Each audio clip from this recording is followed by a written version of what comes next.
Assalamualaikum warahmatullahi wabarakatuh.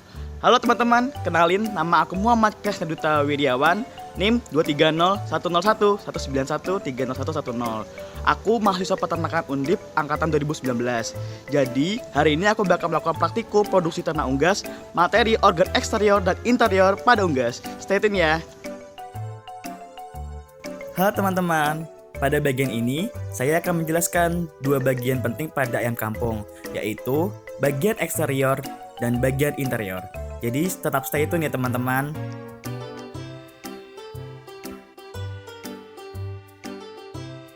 Organ eksterior pada ayam kampung jantan meliputi jengger, tial, kuping, paruh, kepala, leher, dada, sepasang sayap, sepasang kaki, dan ekor. Saluran reproduksi pada unggas jantan. Ya, pertama di sini kita terlihat paling jelas itu testis. Di situ dia memproduksi sel testosteron dan sebagai sel kelamin jantan. Nah, nanti ada saluran di tengah-tengahnya ini, itu namanya epididymis.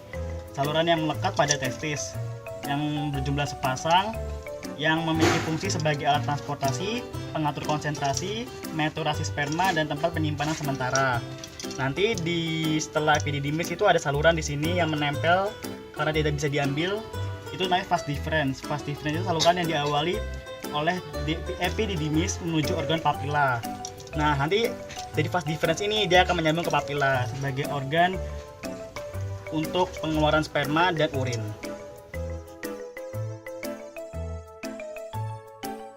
Organ reproduksi pada betina meliputi ovarium sebagai sekresi sel telur dan hormon progesteron dan estrogen.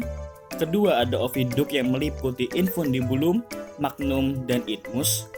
Ketiga, ada uterus sebagai pembentuk cangkang telur. Keempat, ada vagina yang sebagai kopulasi ternak betina. Dan yang terakhir ada kloaka sebagai tempat keluarnya telur, kotoran, dan ekskreta.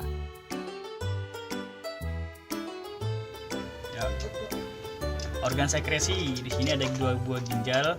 Di situ sebagai produksi urin dan menciptakan sel darah putih atau untuk membunuh racun-racun dari saluran yang ada di dalam pencernaan dan menetralisir racun.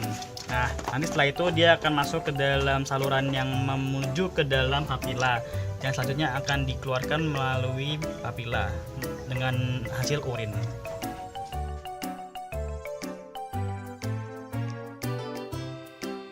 Organ respirasi di sini yang paling utama adalah paru-paru.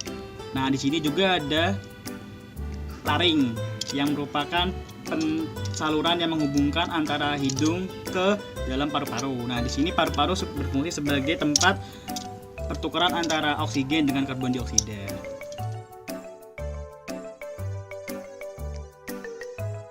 Saluran pencernaan di sini dimulai dengan adanya esofagus, merupakan saluran memanjang berbentuk pipa yang berguna untuk meneruskan makanan menuju tembolok. Ini tembolok ya teman-teman. Nah, tembolok ini merupakan tempat penyimpanan makanan sementara. Nah, akan tetapi di dalam tembolok makanan disimpan selama beberapa lama saja sehingga makanan dapat melunak. Nah, lalu dilanjutkan ke dalam proventriculus. Proventriculus ini merupakan lambung sejati pada ayam yang menghasilkan enzim-enzim seperti HCl, pepsin, dan protein yang lainnya. Lalu ada gizzard. Gizzard ini seperti disebut dengan ampela. Nah, ini merupakan otot yang sangat kuat dan lebih halus. Lalu dilanjutkan dengan usus halus. Di sini terdapat ada duodenum, dan ileum yang menghasilkan lipase, amilase, dan tripsin. Lalu ada usus besar. Di sini cecum. Nah, di situ mengabsorpsi air dan dilanjutkan ke kloaka sebagai tempat pembuangan. Dan yang terakhir harus kalian tahu adalah penyakitnya teman-teman. Pada unggas bisa terserang pada virus, bisa diserang oleh bakteri, bisa diserang oleh jamur, dan juga bisa diserang oleh parasit. Kalian semua harus tahu tentang hal-hal ini supaya kalian dapat menyiapkan hal-hal apa saja yang perlu diperlukan dalam mengobati ternak Anda. Jadi stay tune ya teman-teman. Penyakit tetelo, Penyebabnya adalah virus dari golongan Paramyxoviru. Gejala klinisnya adalah sesak nafas, leher tertarik ke belakang, berputar-putar, dan nafsu makan menurun. Pencegahannya adalah sanitasi kandang dan lingkungannya, serta vaksinasi SD secara berkala. Yang kedua adalah penyakit berak putih, teman-teman. Nah, penyakit ini disebabkan oleh bakteri Salmonella Pullorum. Gejala klinis apabila ternak Anda terkena penyakit ini adalah lesu, nafsu makan turun, berat badan menurun, keluar cairan putih dari rongga hidung, dan akhirnya mati. Pencegahannya adalah sanitasi kandang dan lingkungannya, serta jauhkan ayam yang sakit dengan yang sehat. Yang ketiga adalah penyakit berak darah, teman-teman. Penyakit ini disebabkan oleh Protozoa coccidia. Gejalanya adalah lesu, lemah, nafsu makan menurun, berat badan menurun, dan sering berak bercampur darah.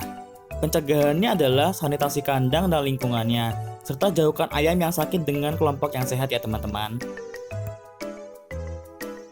Thank you buat teman-teman yang udah melihat video praktikum aku hari ini.